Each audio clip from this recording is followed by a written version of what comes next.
Hi, and welcome to Jen and Dan's Natural Healing with Plants, the go to podcast for holistic health seekers looking to harness the power of nature for health and healing. I'm Jen. I'm a passionate health educator, whole food plant based culinary coach, and master herbalist. And I'm here with Dan, an exercise specialist and wonderful master herbalist.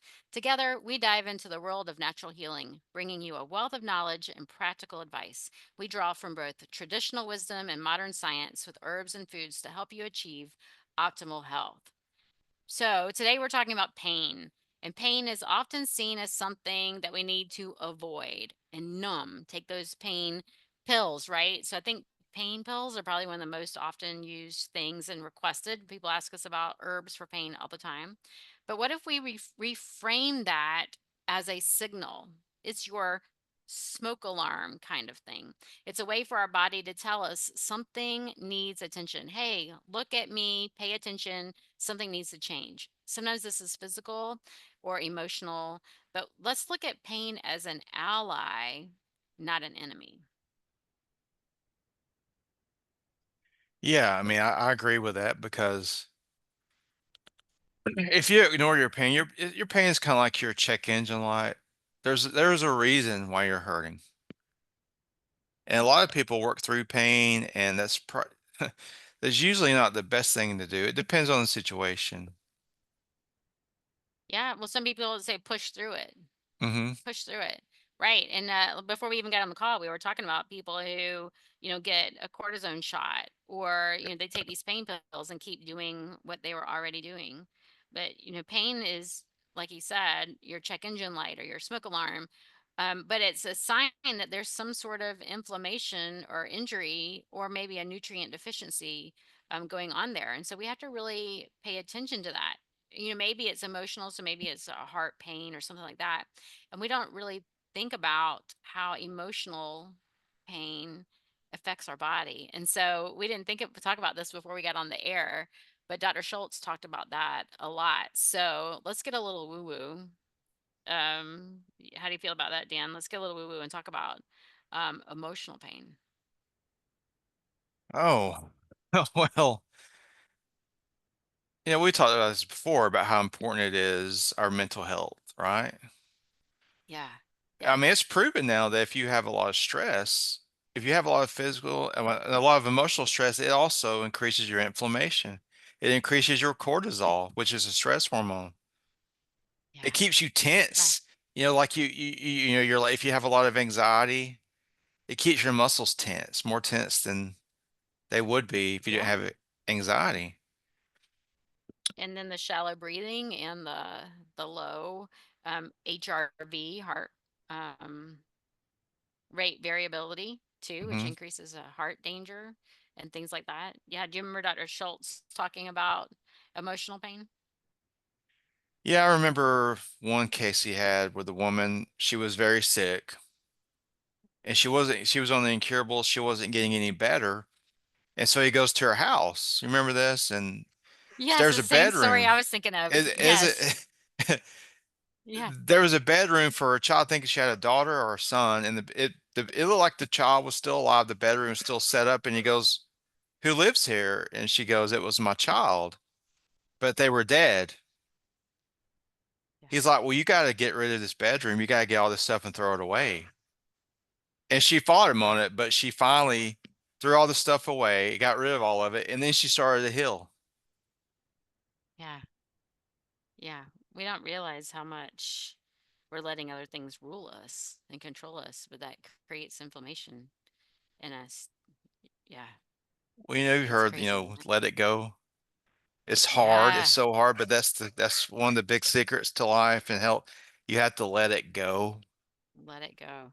Yeah, yeah. So thinking about that, so my heart goes out to everybody in California right now. So today we're filming while they're having recording while they're fighting those fires in LA, and so many people are losing their homes, and I can't imagine the emotional and physical toll that that's putting on everybody's body. God. And so I don't know how many of our listeners have ever heard of Kabbalah, but it's an ancient religion that I've been studying, and don't think I'm doing something woo woo. I am Christian. I believe in Jesus um, as my savior. However, Kabbalah is before Jesus. It's an ancient form of Judaism, but it's open to all religions. And it's more about following our purpose. And one of the main things is to be able to let things go and to accept things as they are. And my Kabbalah teacher, his house is gone. And someone sent him a picture, and it's just his door. That's all that's left. Is his door, and his door is actually standing. And he uses this phrase, "What a pleasure." And so he said that, he's human just like all the rest of us and deals with everything just like the rest of us and has the same feelings and everything. But we're supposed to do is just say, when something is painful, emotional, physical, whatever, just pause and say, "What a pleasure." Because something that we did talk about before we got on the call in another conversation was, a lot of times our thoughts rule what's going on in our body. And so a lot of times, I don't know why I'm going off on this tangent, but a lot of times, when something happens to us, maybe you get a scary diagnosis like I did. There are two ways we can go. We can say, "I have this scary diagnosis. Woe is me." And, you know, do everything the doctor tells you to do, but then keep, dealing with the pain, not changing my diet, and just getting worse and worse. Because, as we know, for certain chronic conditions, they don't give you a cure. There's no cure for autoimmune disease and stuff like that. They just help you dull the pain. But you can have the person that just does the medication, the woe is me, I'm just going to have to keep upping my medication, blah, blah, blah. Or you have the person who says, "Oh, I got this diagnosis, but I still have this amazing life. I still have all these other things going on. I can still do, I can still, I can make these changes. I can thrive in this. There's a lesson to be learned from my diagnosis." There's people who get that scary diagnosis of, you have 2 months to live, and there's the, "I have 2 months to live," and they die in 3 weeks instead. Or, "I have 2 months to live. I better go out and do everything I can," and they live, 5, 6 more years. And so there's so much about our emotion. That's an emotional pain, right? Or our emotional trauma. How do we respond to those things? And so I don't know why I went on to that, but how do you feel about that, Dan? I think it's really, really important to address your emotional trauma because there have been many people that do all the physical things. They change to plant based, they take the herbs, they exercise, but they don't get any better. It's because of Right. their mindset and they're not happy because when you're not happy or you're holding on to emotions, for something traumatic, it keeps your body inflamed. Like I was saying, it keeps you inflamed.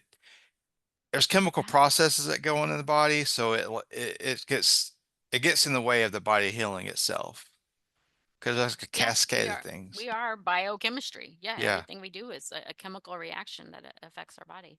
Yeah, Hmm. and so inflammation is usually is at the root of our pain. Joint aches, migraines, emotional pain. Like you said, the stress leads to, raised blood sugar, and like I said, low heart rate variability and stress on the heart. And we have something going on with the heart, then that affects your whole body, that affects everything. It increases your chance of autoimmune diseases and things like that. And so we don't think about these little signals, and it could be something really small. It's like all of a sudden I can't sleep as much anymore, or I'm experiencing more anxiety. That's a little tiny thing that we're dealing with. Or my knee is hurting, or my shoulder is hurting, and we don't realize that that can be related to our foods and our stress and stuff like that. I've had several clients, three actually, who were scheduled to have surgery, one for their back, one for their shoulder, and one for their neck, because of the pain. And we started talking about their diet and making subtle changes to their diet, and all three were able to cancel their surgery and go off of pain medication. And so we don't realize how much these other things affect our pain. And so, like for me, the first thing I do is I look at the food, because I'm all about the food, where I probably should talk more about their emotional health as well. But I'll make sure that they're on a whole food, plant based diet. Anti-inflammatory. We get rid of boxes and bags, foods that come in boxes and bags, foods that contain flours, even gluten-free flours. So yes, I make everyone go gluten-free for 6 months, which if you don't agree with that, then don't work with me. But I think everyone needs to avoid gluten and not switch to gluten-free breads and gluten-free crackers. Let's find whole food ways of creating breads and crackers with seeds and things like that, and focusing on anti-inflammatory foods, high greens. A lot of times our pain can be related to nutritional deficiencies, and so it could be low minerals, low B vitamins, and so we make sure that they're having lots of leafy greens. And I like green juices. Green juices are a great way to absorb minerals and things like that. And then the bright colored foods, eating the rainbow. You hear me say that on every podcast. Eat the rainbow, eat the rainbow. Make sure that when you sit down to look at your plate, is it beautiful? Does it have all the different colors? Or is it just a brown, yellow, white, pale yellow, not a bright yellow like a yellow bell pepper? But most of our plates are, you know, a brownish yellow color, and there's no nutrition in there. And so focusing on those, and then using herbs and flax seeds and chia seeds and omega-3 rich foods to build those antioxidants and things like that. So that's where I start. What about you, Dan? I'll start there too, and also ask them about how much water they drink, because so many people Mm. don't drink water. And Yeah, so no if water at you're all. Yeah, I've had yeah. clients tell me I don't drink any water, and I'm like, wait, what? Yeah, And this can yeah, make you hurt. Being dehydrated, that can also make you hurt. It yes, increases inflammation. Water lubricates the joints. yeah. Most people live It on, I helps mean, you you. go to the grocery store and they live on Coke and Gatorade, and that's not enough to hydrate you. Right, right. Or here, sweet tea. Yeah, sweet Yeah. tea. That's a big Yeah, one. and black tea. Sweet tea is made from black tea, and that's very dehydrating. Yeah. Yes, and so we need water to repair our body and detox and eliminate. You're not going to be eliminating toxins if you're not drinking enough and staying well hydrated. And speaking of that, right now in this weather, so we're on the east side of the country right now, and very, very cold. We actually are under a winter warning at the moment, and we don't realize how we need more to drink. And so we need to drink more when we're cold. We don't feel our body sweating, but our body is generating so much heat to keep us warm when it's cold that you need to really pay attention to your hydration.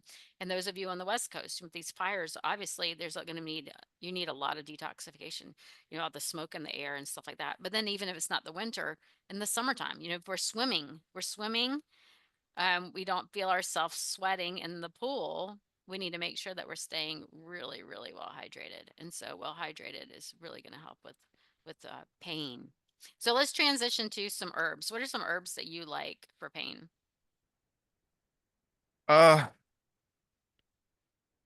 I do like, and a lot of people like it, but turmeric. Yeah. But I was really turned on to turmeric when my sister was having trouble. She was Hmm. having pain. I think it was her knee. Hmm. And she bought this. It's called. There's a supplement. I can't think of the name, but it's turmeric combined with black pepper, and it really helped her pain. And then I did a paper on turmeric, and it showed how it can actually. It works really good for inflammation, but it also Yeah. helps prevent further deterioration from arthritis. Hmm. I've seen studies like that. Yeah. Yeah. I also make Um, it, and hmm. my chiropractor uses it with a lot of his patients, and it helps them a lot. So there was a woman he had, and she was on painkillers for her back, and she started taking my tincture that I make, and she was able to get off the painkillers. I was like, wow. Yeah, that's amazing. Yeah. Yeah, my go-to is ginger. Oh yeah. I absolutely I love ginger, and I think I've said this on another call. Um, when my daughter had braces, before we would go and get them tightened, she'd drink ginger tea on the way there and on the way home, and then didn't have that same pain that you get um, from, if any of you have had braces, which most of us in the U.S. have had braces at one time.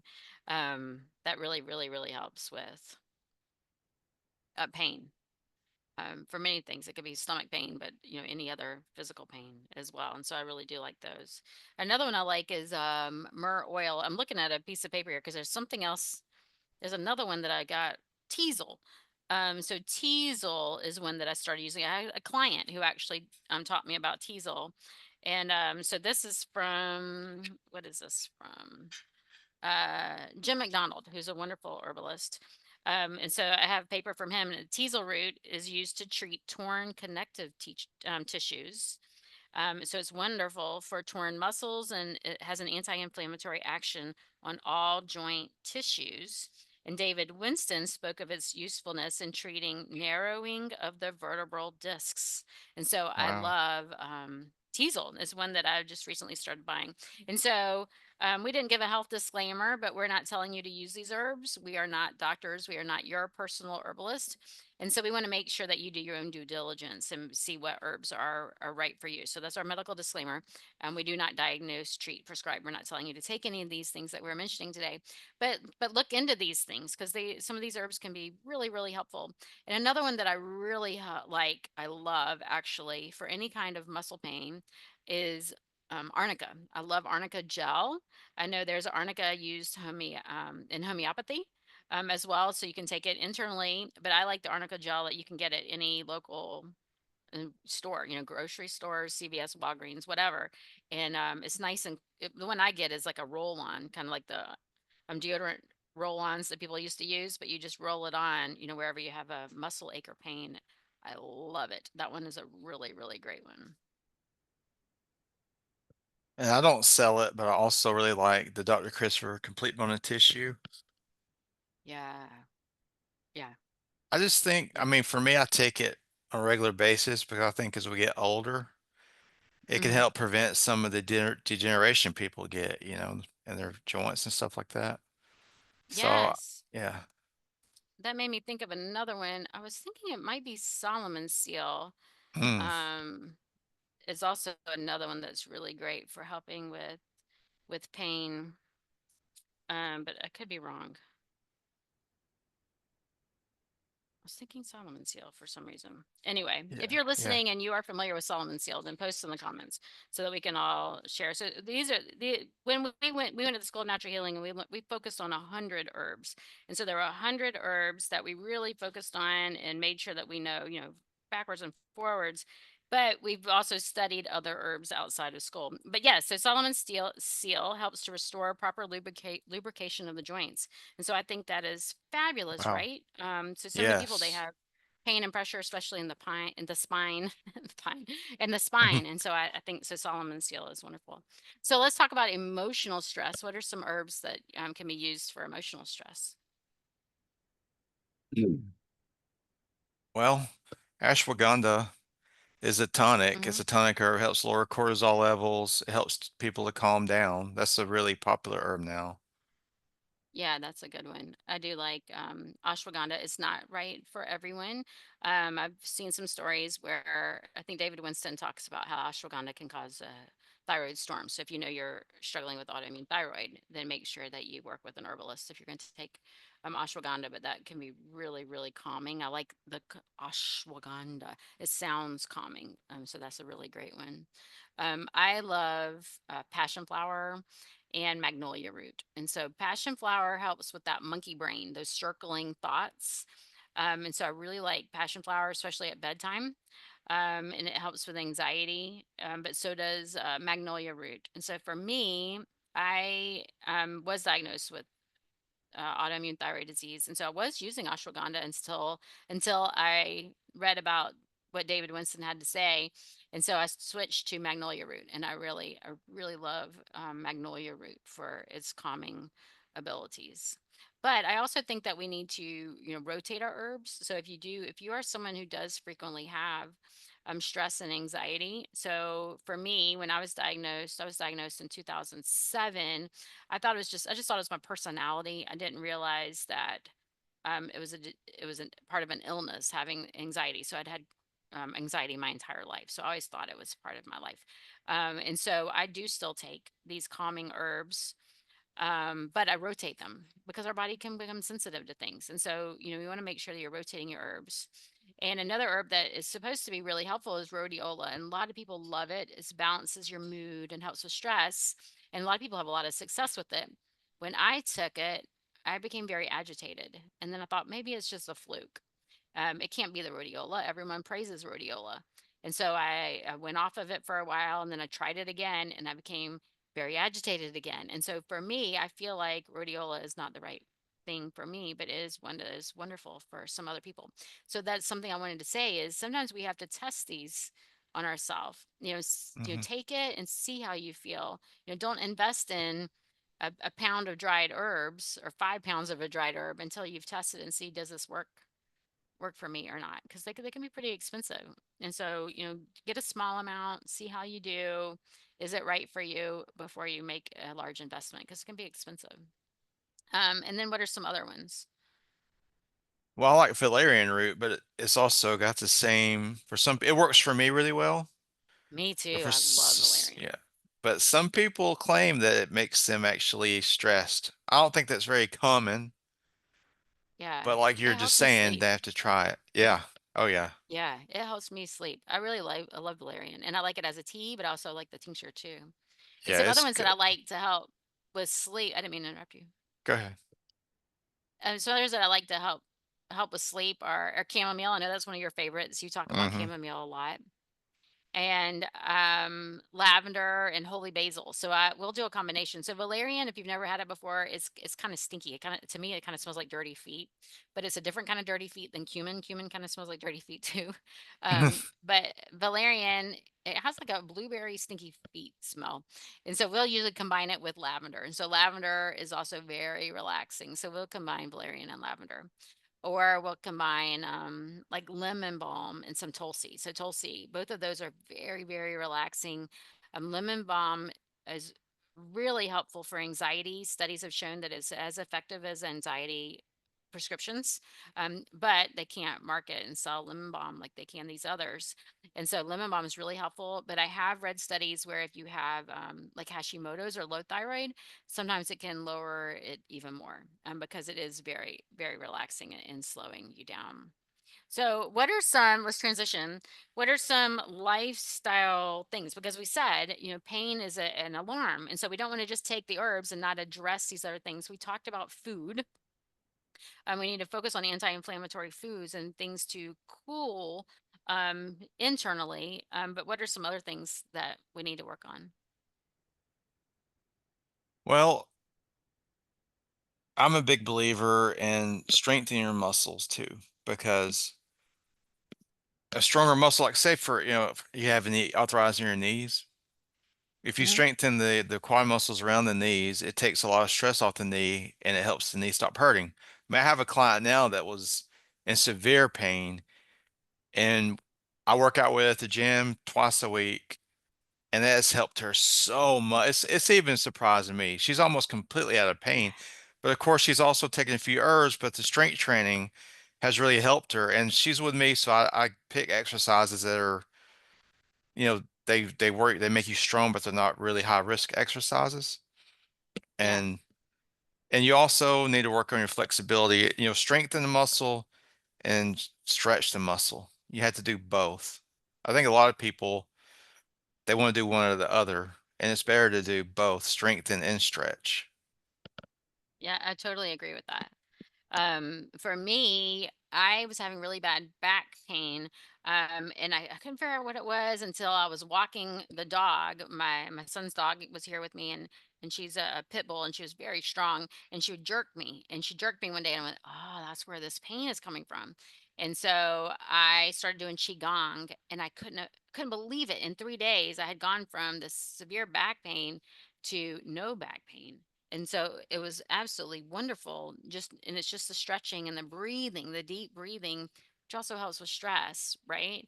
And so that pain could have been related to the dog pulling on me. It could have been related to mental stress as well. And the Qigong addresses both of those, and flexibility and the deep breathing and the stress management. And so those are wonderful for boosting those endorphins.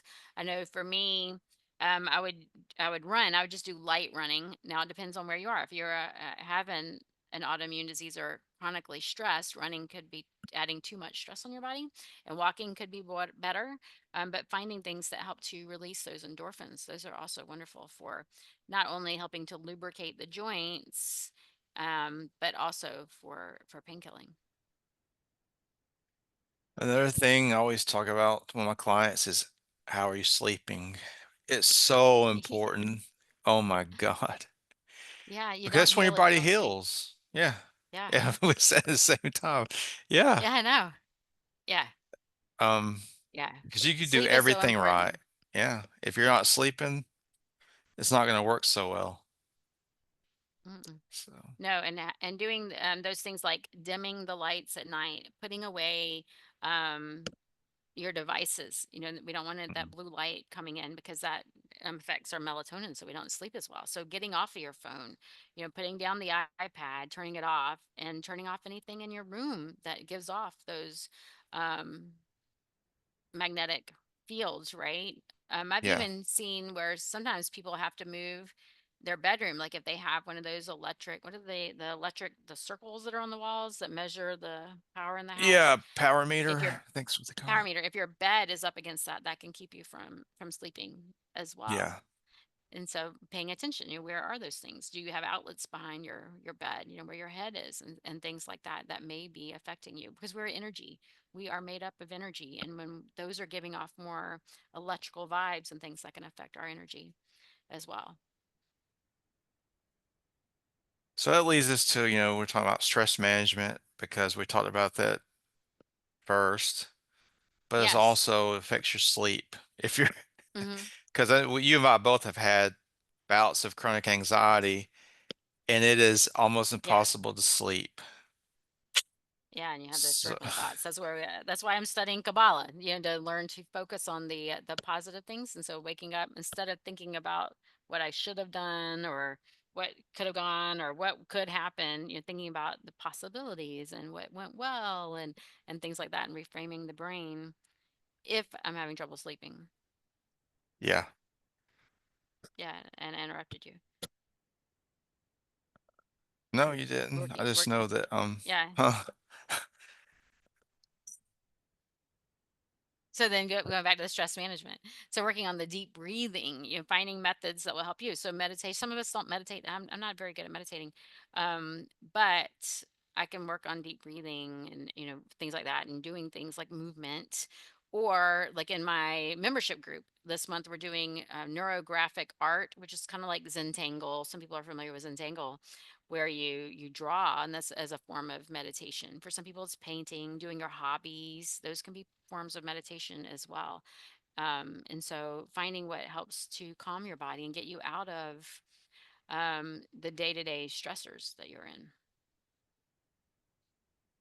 Yes, definitely.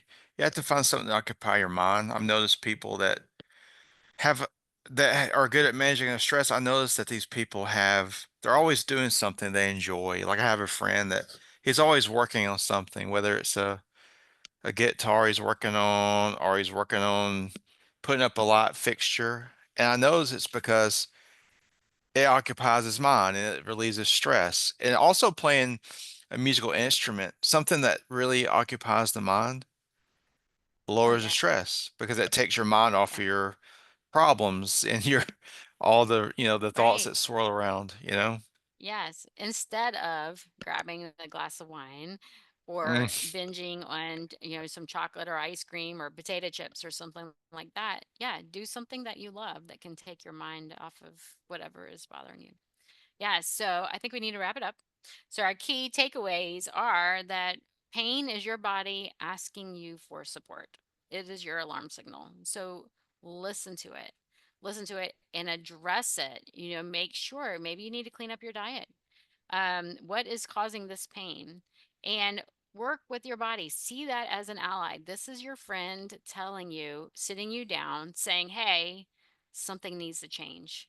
But healing is possible. There are tools out there that can help you. It's just finding what is going to work best for you, because we're all unique. So I would love for you to comment, subscribe to our channel, share it with with your friends. If there's something you didn't agree with, we want to hear from you. Something you want to hear more about, we want to know that as well. But thank you for joining us today on Jen and Dan's Natural Healing with Plants. We hope this inspires you to see pain not as an enemy, but as an ally. Excuse me. You can find Dan at danthenaturalman.com. You can also find me at holisticgen.com and check out my membership on thegentwins.com and the Zen and Zest Zone, where I teach people how to cook whole food plant based. I teach you all about making things with herbs and using the herbs. And then we also have the neurographic arts, and that is with my Gen twin, Jennifer Swank. So until next time, keep healing with plants and take care of your health.